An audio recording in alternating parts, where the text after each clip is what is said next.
सिद्धार्थनगर के डुमरियागंज सीट पर इस बार चुनावी मैदान में बीजेपी के जगदंबिका पाल के सामने इंडिया गठबंधन से सपा प्रत्याशी के रूप में पूर्वांचल के बड़े ब्राह्मण चेहरे और पूर्व सांसद भीमशंकर तिवारी उर्फ कुशल तिवारी चुनावी मैदान में उतरे, जिसने बीजेपी की टेंशन बढ़ा दी है। ऐसे में यह टक्कर बेहद दिलचस्प और कड़ी मानी जा रही है।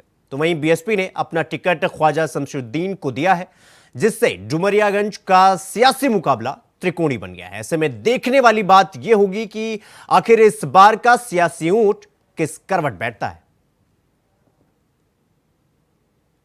डुमरियागंज लोकसभा से तीनों दल के प्रत्याशी घोषित हो चुके हैं। भारतीय जनता पार्टी ने मौजूदा सांसद जगदंबिका पाल को, सपा ने कुशल तिवारी को और बसपा ने ख्वाजा शमशुद्दीन को प्रत्याशी बनाया। जहाँ तक यहाँ समीकरण का सवाल है, समाजवादी पार्टी ने भाजपा की तरफ हर चुनाव में पिछले कई चुनाव से शिफ्ट होने वाले ब्राह्मण वोटों पर सेंधमारी की कोशिश की है। कुशल तिवारी के आने से भारतीय जनता पार्टी के सामने थोड़ी मुश्किल हुई है, लेकिन सवाल यह है कि कुशल तिवारी या समाजवादी पार्टी ब्राह्मणों को कितना अपनी तरफ मूव कर पाती है। अगर वह मूव करने में कामयाब रही तो भारतीय जनता पार्टी के लिए खतरे की घंटी है। जातिगत समीकरण क्या है? डुमरियागंज संसदीय सीट मुस्लिम बाहुल है। यहाँ 30% मुस्लिम है, 14% के आसपास ब्राह्मण है, बाकी अदर्स है।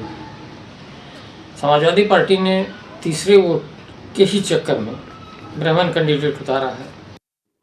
देखिए, डुमरियागंज लोकसभा का राजनीतिक समीकरण को इस तरह से है कि जब भी यहाँ की 4 बड़ी जातियों में से 3 एक तरफ जिस तरफ ब्राह्मण होती हैं, उसी पार्टी की जीत आमतौर से हुआ करती है।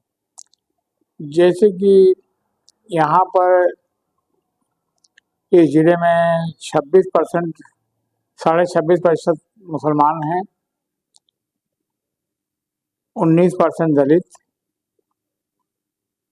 10% यादव और 11% ब्राह्मण हैं। इनमें से कोई 3 जाति जब एक तरफ होती है तो उस पार्टी की जीत हुआ करती है।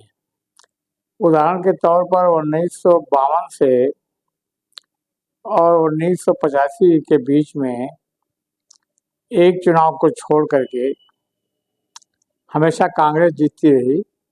उसका कारण यह था कि 19% मुसलमान दलित और 26% मुस्लिम तथा 11% ब्राह्मण इकट्ठे होकर के कांग्रेस के पक्ष में वोट डाला करते थे।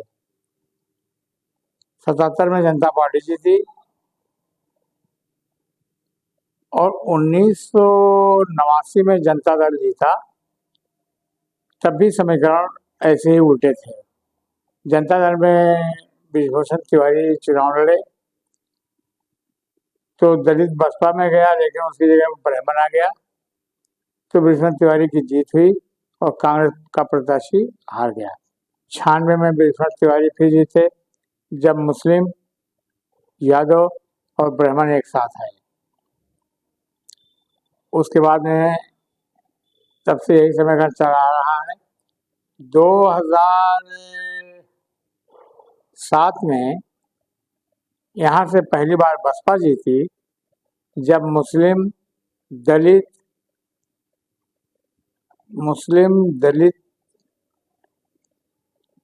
उनके साथ थे और कुछ ब्राह्मण भी भाजपा से नाराज होकर के बहुजन समाज पार्टी के प्रति लामबंद हुए थे। ये वो दौर था जब अधिकांश ब्राह्मण बसपा को वोट दे रहा था। लोकसभा सीट डुमरियागंज, जो कि हॉट सीट मानी जाती है, 3 बार से सांसद जगदंबिका पाल वहां से चुनाव जीते, जो कि एक बार कांग्रेस से और 2 बार भाजपा से। अब की बार गठबंधन ने वहां से अपना प्रत्याशी जो है कुशल तिवारी को उतारा है मैदान में। अब देखने की बात यह है, जाति समीकरण की बात करें तो मुस्लिम वोटर ज्यादा हैं, वहीं ब्राह्मण भी कम नहीं है। अब देखने की बात यह है, अगर मुस्लिम, ब्राह्मण, यादव एक तरफा वोट अगर मिलती है कुशल तिवारी को तो वो जीत हासिल कर सकते हैं। अब हॉट सीट माने जाने वाली जो कि मौजूदा समय में सांसद जगदम्बिका पाल 3 बार से यहाँ सांसद हैं, एक बार कांग्रेस से और 2 बार भाजपा से। अब देखने की बात यह है, टोटल 19 लाख वोटर लगभग वोटर हैं यहाँ पे, और इन 19 लाख वोटरों में लगभग ब्राह्मण, मुस्लिम और यादव के परसेंटेज ज़्यादा हैं। अब देखने की बात यह है कि किसके तरफ ये रुझान करते हैं। जिस तरफ ब्राह्मण एकजुट अगर वोट करता है तो उसकी जीत हासिल होती है।